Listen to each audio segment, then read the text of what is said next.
ಒಂದು ಸುಂದರವಾದ ಹಳ್ಳಿಯಲ್ಲಿ ರಾಮಣ್ಣ ಮತ್ತು ಶಾರದಾ ದಂಪತಿ ವಾಸಿಸುತ್ತಾ ಇದ್ದರು.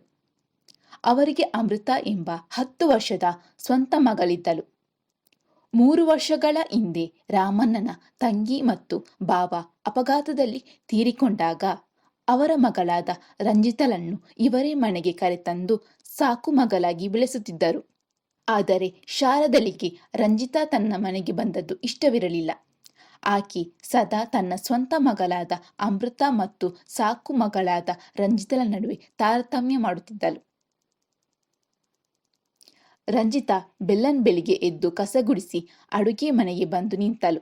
ಅಮೃತ ಇನ್ನೂ ಹಾಸಿಗೆಯಲ್ಲಿಯೇ ಮಲಗಿದ್ದಳು. ಅತ್ತೆ, ಕಸ ಗುಡಿಸಿ ಆಯ್ತು, ಇನ್ಯಾವ ಕೆಲಸ ಮಾಡಲಿ? ಅಷ್ಟರಲ್ಲೇ ಸಾಕ? ಇನ್ನೂ ಪಾತ್ರೆ ತೊಳೆಯುವುದು ಬಾಕಿ ಇದೆ. ಹೋಗು. ನಿಮ್ಮ ಅಪ್ಪ ಅಮ್ಮ ನಿನಗೆ ಮಹಾರಾಣಿ ತರ ಕೂತು ತಿನ್ನೋಕೆ ಇಲ್ಲಿ ಆಸ್ತಿ ಇಟ್ಟು ಹೋಗಿಲ್ಲ, ಗೊತ್ತಾ?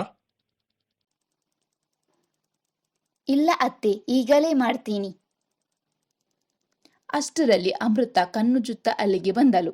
ಅಯ್ಯೋ ನನ್ನ ಬಂಗಾರಿ, ಎದ್ದು ಬಿಟ್ಟಿಯಾ? ಇನ್ನೂ ಸ್ವಲ್ಪ ಹೊತ್ತು ಮಲಗಬಾರದಿತ್ತಾ? ತಡಿ, ನಿನಗೆ ಬಿಸಿ ಬಿಸಿ ಹಾಲಿಗೆ ಬಾದಾಮಿ ಪುಡಿ ಹಾಕಿ ತರ್ತೀನಿ.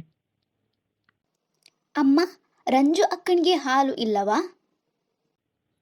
ಅವಳಿಗೆ ಆಮೇಲೆ ಅಲೆ ಗಂಜಿ ಇದೆ, ಕುಡಿತಾಳೆ ಬಿಡು. ನೀನು ಹೋಗಿ ಮುಖ ತೊಳ್ಕೊಂಡು ಬಾ ಅಮ್ಮ. ರಂಜಿತಾ ಮನಸ್ಸಿನಲ್ಲೇ ಹತ್ತುಕೊಂಡು ಪಾತ್ರೆ ತೊಳೆಯಲು ಹೊರಟಳು. ರಂಜಿತಳಿಗೆ ಅಮೃತಳ ಮೇಲೆ ಯಾವುದೇ ಕೋಪವಿರಲಿಲ್ಲ, ಏಕೆಂದರೆ ಅಮೃತ ಯಾವಾಗಲೂ ತನ್ನ ಅಕ್ಕನನ್ನು ಪ್ರೀತಿಸುತ್ತಾ ಇದ್ದಳು. ಗೌರಿ ಗಣೇಶ ಹಬ್ಬ ಹತ್ತಿರ ಬರುತ್ತಿತ್ತು. ರಾಮಣ್ಣ ಪೇಟೆಯಿಂದ 2 ಮಕ್ಕಳಿಗೆ ಬಟ್ಟೆ ತಂದಿದ್ದನು. ಶಾರದಾ ಇಬ್ಬರನ್ನು ಕರೆದು ಬಟ್ಟೆ ಹಂಚುತ್ತಿದ್ದಳು. ಅಮೃತ, ಹೀಗೋ ನೋಡು, ನಿನ್ನ ತಂದೆ ನಿನಗೋಸ್ಕರ ಎಷ್ಟು ಚೆನ್ನಾಗಿರೋ ಬಟ್ಟೆ ತಂದಿದ್ದಾರೆ. ನಿನಗೆ ಇದು ದೇವತೆ ತರ ಕಾಣಿಸುತ್ತದೆ. ಅತ್ತೆ, ನನಗೇನು ತಂದಿದ್ದಾರೆ ಮಾವ? ಇಕೋ, ಇದು ನಿನಗೆ. ಸಾಕು ಮಗಳಿಗೆ ಇಷ್ಟೇ ಸಾಕು, ಜಾಸ್ತಿ ಆಸೆ ಪಡಬೇಡ. ಅಮ್ಮ, ಇದು ಅನ್ಯಾಯ. ಅಕ್ಕನ ಬಟ್ಟೆ ತುಂಬಾ ಸಾಧಾರಣವಾಗಿದೆ. ನನ್ನ ಬಟ್ಟೆ ತರನೇ ಅಕ್ಕನಿಗೂ ಕೊಡಬೇಕಿತ್ತು. ಅಮೃತ, ನೀನು ಸುಮ್ಮನಿರು. ಯಾರಿಗೆ ಎಷ್ಟು ಯೋಗ್ಯತೆ ಇದೆಯೋ ಅಷ್ಟೇ ಸಿಗುವುದು. ರಂಜಿತಾ ಆ ಬಟ್ಟೆಯನ್ನು ಹಿಡಿದುಕೊಂಡು ತನ್ನ ರೂಮ್ಗೆ ಹೋಗಿ ತಂದೆ ತಾಯಿಯ ಫೋಟೋ ಹಿಡಿದು ಜೋರಾಗಿ ಹತ್ತಲು.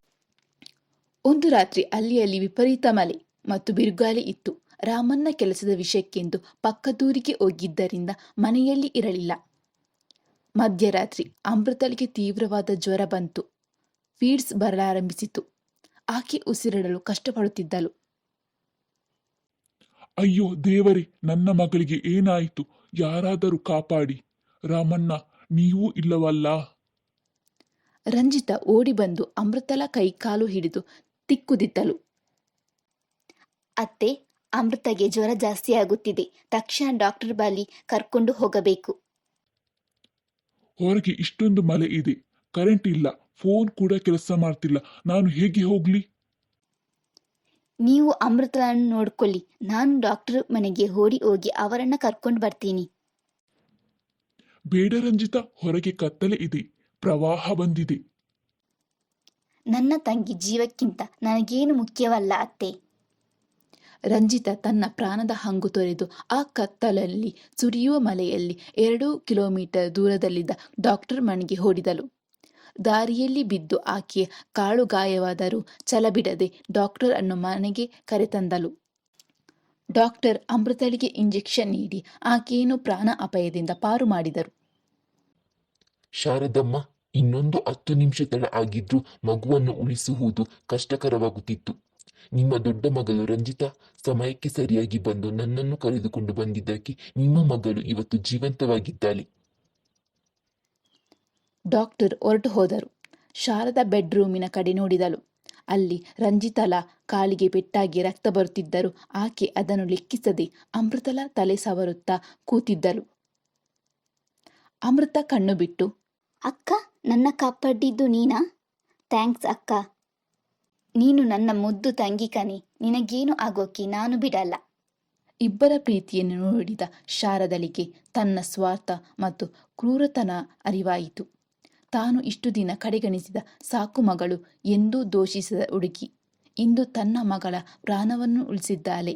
ಎಂದು ನೆನೆದು ಆಕೆಯ ಕಣ್ಣುಗಳು ತೇವವಾದವು. ಶಾರದಾ ಮೆಲ್ಲನೆ ರಂಜಿತಳ ಹತ್ತಿರ ನಡೆದು ಬಂದಳು. ರಂಜಿತಳ ಕೈ ಹಿಡಿದು ಬಿಕ್ಕಿ ಬಿಕ್ಕಿ ಅತ್ತಳು. ರಂಜು, ನನ್ನನ್ನು ಕ್ಷಮಿಸು ಬಿಡಮ್ಮ. ನಾನು ನಿನ್ನನ್ನು ನನ್ನ ಮಗಳು ತರ ನೋಡಲೇ ಇಲ್ಲ. ಸದಾ ನಿನಗೆ ನೋವು ಕೊಟ್ಟೆ. ಆದರೆ ನೀನು ನನ್ನ ಮಗಳ ಜೀವ ಉಳಿಸಿದ್ದೆ. ನಾನು ತುಂಬಾ ದೊಡ್ಡ ತಪ್ಪು ಮಾಡಿಬಿಟ್ಟೆ ಮಗಳೇ. ಬೇಡ ಅತ್ತೆ, ಅಲಬೇಡಿ. ಅಮ್ಮ ತೀರಿ ಹೋದ ಮೇಲೆ ನಾನು ನಿಮ್ಮಲ್ಲೇ ಅಮ್ಮನನ್ನು ಕಾಣುತ್ತಿದ್ದೆ. ನೀವು ಬೈದರೂ ನನಗೆ ಬೇಸರವಾಗುತ್ತಿರಲಿಲ್ಲ.